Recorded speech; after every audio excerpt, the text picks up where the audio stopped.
Most of us in 2025 live with a restless mind. From the moment we wake up, the noise begins.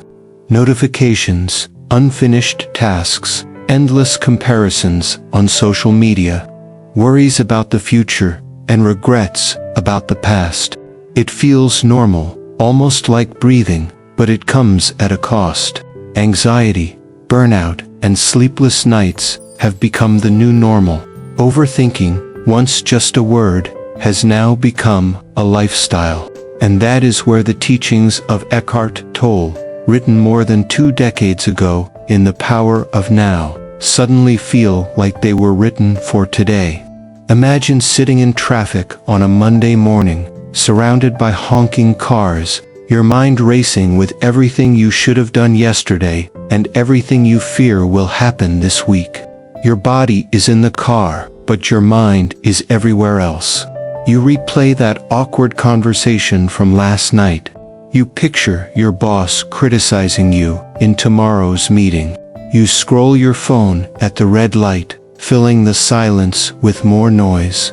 By the time you reach the office, you have already lived 10 stressful lives in your head before the real day even started. That is the trap of overthinking.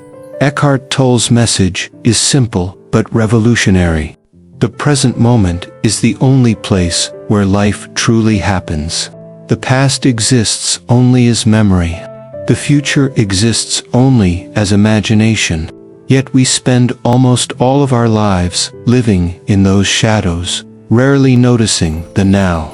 Overthinking is what keeps us prisoners in that loop, and freedom begins when we learn to step out of it. Understanding the trap, the human mind is a powerful tool, but in 2025 it has turned against us. We live in the most connected era of history, with more information available in one day than previous generations had in a lifetime. Yet, instead of clarity, this flood of content feeds overthinking. We think about what we read, what others think of us, what might go wrong, what we could lose. The mind becomes a stage where an endless play of worries and scenarios keeps running. Eckhart Tolle calls this voice in the head the false self, the ego. It is not who we truly are, but most of us mistake it for our identity. This voice says things like, "You are not good enough, you need more to be happy," or "What if everything falls apart tomorrow?" The voice pretends to protect us, but in reality, it keeps us chained, and the more we believe it, the stronger the trap becomes. Think of Sarah, a 29-year-old, who spends hours every night replaying mistakes at work. Her mind creates an endless loop. I should have spoken differently. What if my boss thinks I am incompetent? What if I lose my job? What if I never find another one? None of this is happening in the present moment, but the suffering feels real. Her body tenses, her sleep vanishes, her health declines. What tortures her is not reality, but her thoughts about reality. That is the cost of overthinking.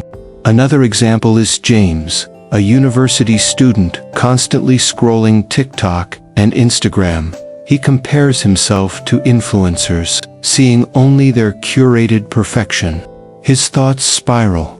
I am behind. I am not successful enough. I should be doing more. Instead of living his own life, he lives in imagined judgments from strangers online. This is how overthinking spreads in 2025, amplified by algorithms that know how to feed our insecurities. Eckhart Tolle reminds us that awareness is the key.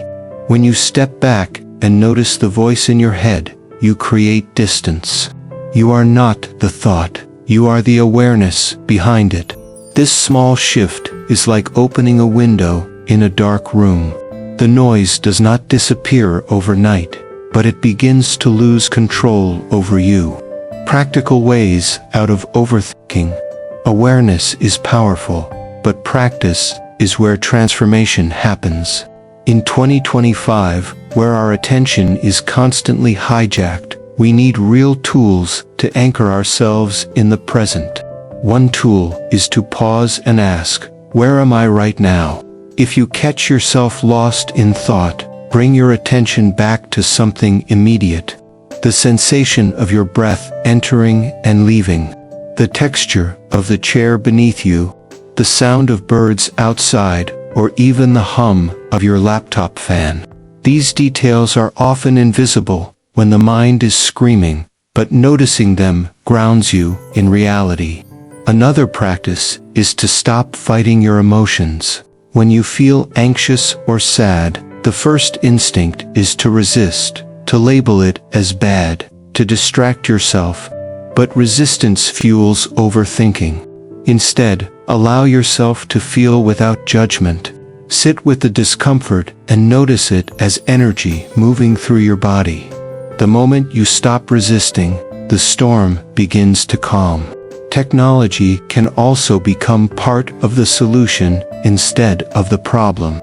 Meditation apps, breathing exercises, or even screen time reminders can help you break free from the endless scroll. But the most powerful step is learning to look at your thoughts directly. For example, next time you catch yourself worrying about a future meeting, say silently, "This is just a thought, not reality." That simple act of labeling gives you power.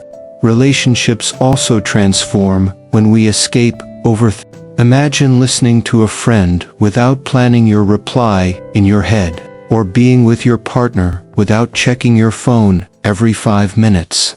These moments of pure presence are rare in 2025, but they are the foundation of true connection. Eckhart Tolle's wisdom shows that peace is not found in changing the outside world, but in shifting how we relate to our mind. When Daniel, a character we introduced earlier, stopped identifying with his thoughts, he discovered that life's small details carried a richness he had never noticed before. The warmth of coffee in his hands, the laughter of a child in the subway, the quiet peace of sitting alone without reaching for a screen. This is the power of now in practice. In 2025, overthinking is one of the greatest epidemics of the mind. We try to solve it with more noise, more advice, more distractions. But Eckhart Tolle's voice echoes clearly across the years. Life is never, not now.